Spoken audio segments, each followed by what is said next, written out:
familia, muy buenas noches. Gracias por sintonizar como cada día, agradeciendo. Esto es un favor, que nos dejen entrar en sus hogares. También tantos mensajes que hemos recibido en estos días. Gracias de corazón por todo el apoyo y todo el cariño que le prestan a este espacio. Por ustedes y para ustedes es que hemos hecho todos estos años este trabajo y pretendemos seguirlo haciendo con el mismo nivel de profesionalidad y calidad.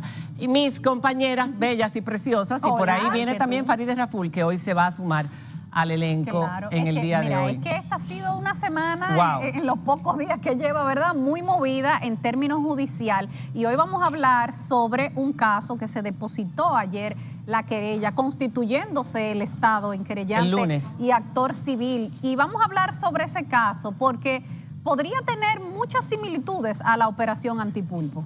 Señores, estamos hablando, se ha dicho la cifra de 30.000 millones, la querella es por 20.000 millones de desfalco, 20.000 millones de pesos dominicanos con los que se pudieran haber construido el famoso hospital que tanto necesita el sur, por ejemplo, y tantas otras obras para el bien. Como tres hospitales. No, mucho más, sí. Mucho más. Entonces, contratos que se entregaban grado a grado, como muchas cosas en este país, dedocráticamente, sobre evaluaciones, todas firmadas por el antiguo director Rubén Bichara de las EDES, de las famosas EDES, pero aquí tenemos a Andrés Astacio, que nos va a aclarar más o menos todo el proceso que se está llevando a cabo. Ya se ha venido hablando de esto, se han hecho reportajes de investigación, ya todos conocimos la información que se dio luego de las ruedas de prensa que ellos presentaron y ya formalmente entregaron a la Procuraduría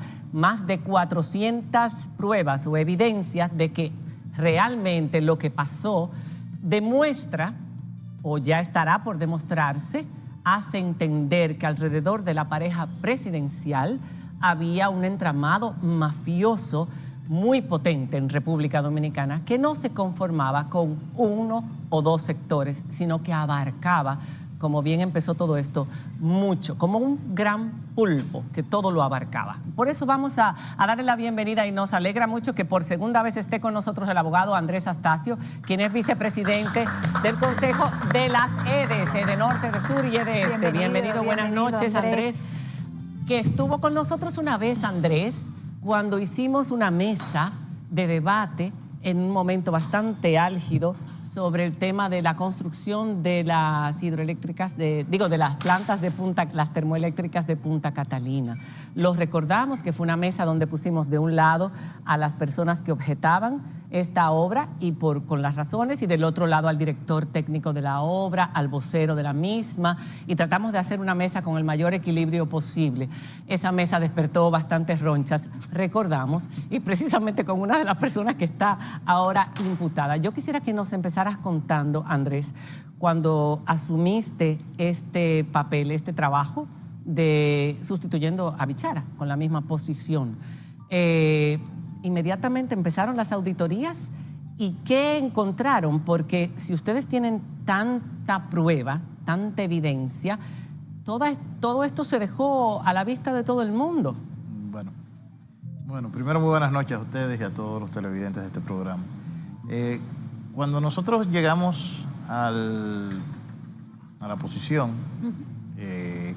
y empezamos todo este proceso de reforma en que está envuelto el sistema eléctrico, lo primero que preguntamos es las auditorías de las empresas distribuidoras.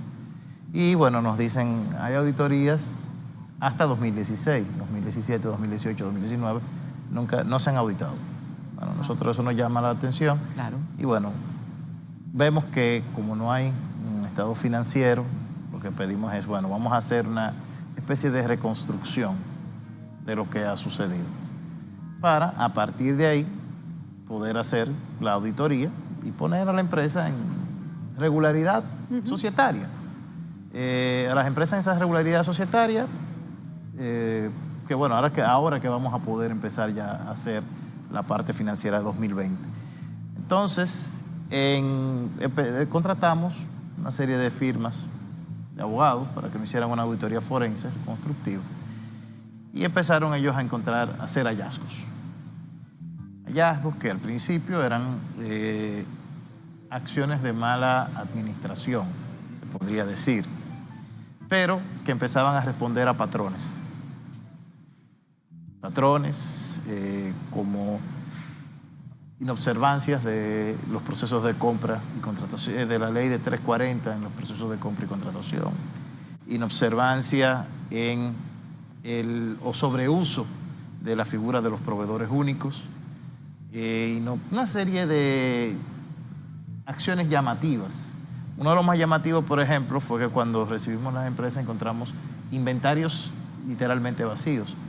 Pero cuando hacemos el descenso físico, y esto lo han dicho los gerentes generales de las distribuidoras, Andrés Cueto, Milton Morrison, el inventario estaba vacío, pero en el almacén había muchos bienes, muchas cosas. Y esas cosas estaban para ser chatarreadas.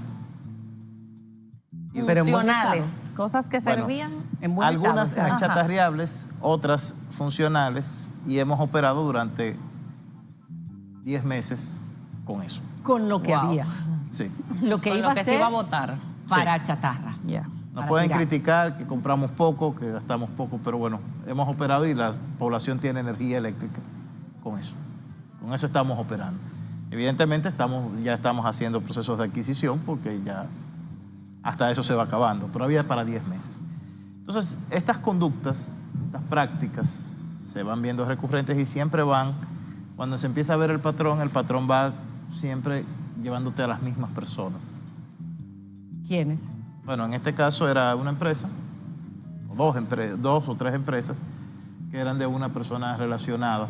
Solomón era una de las Solomon, Sí, de Aluconza. Maxi Montilla. de Maxi Montilla. Eran empresas que... El hermano de la ex primera dama. Pero sobre esas contrataciones con esas empresas, ustedes encontraron elementos interesantes con relación a los medidores. ¿Qué encontraron con respecto a los medidores? Mira, con los medidores nosotros, una de las primeras cosas que nos llamó la atención fue, primero, eran relativamente costosos con relación a tecnologías similares.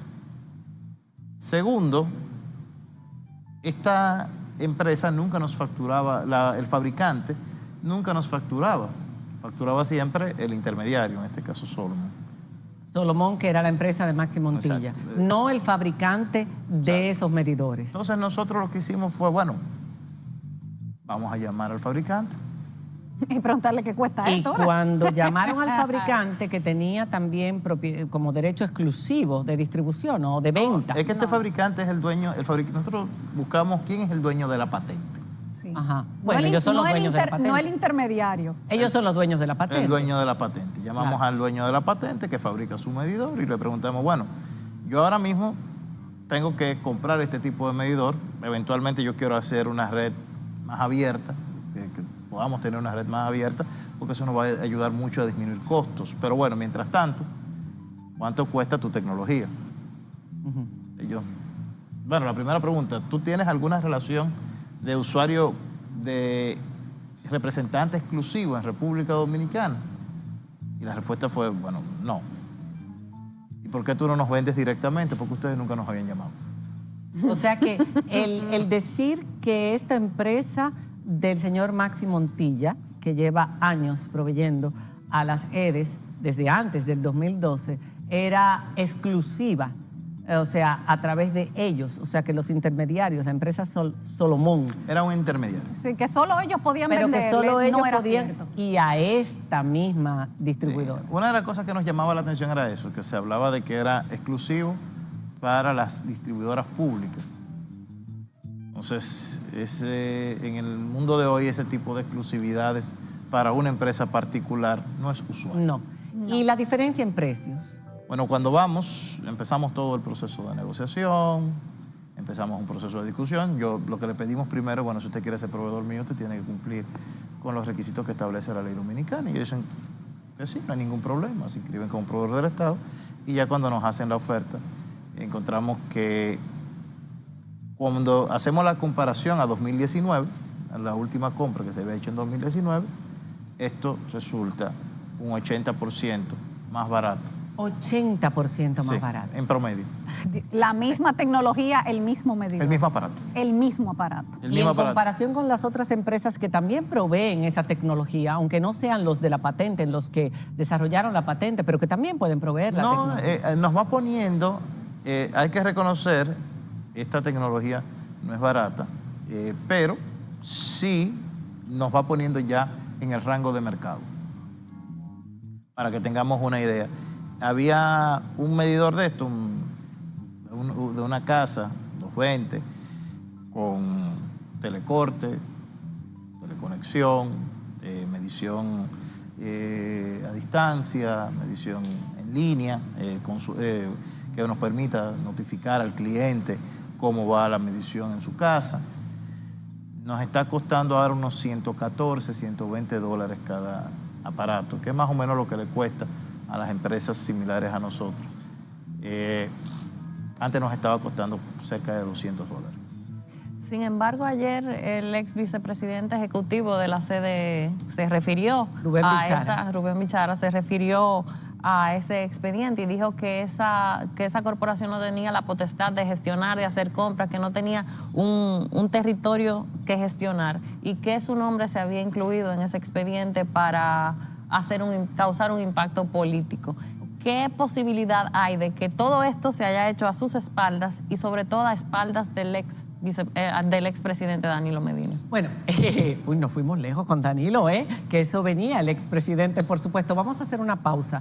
Vamos a seguir hablando con Diego Astacio porque la verdad es que es complejo lo que se ha descubierto, complejo lo que se ha entregado a la Procuraduría.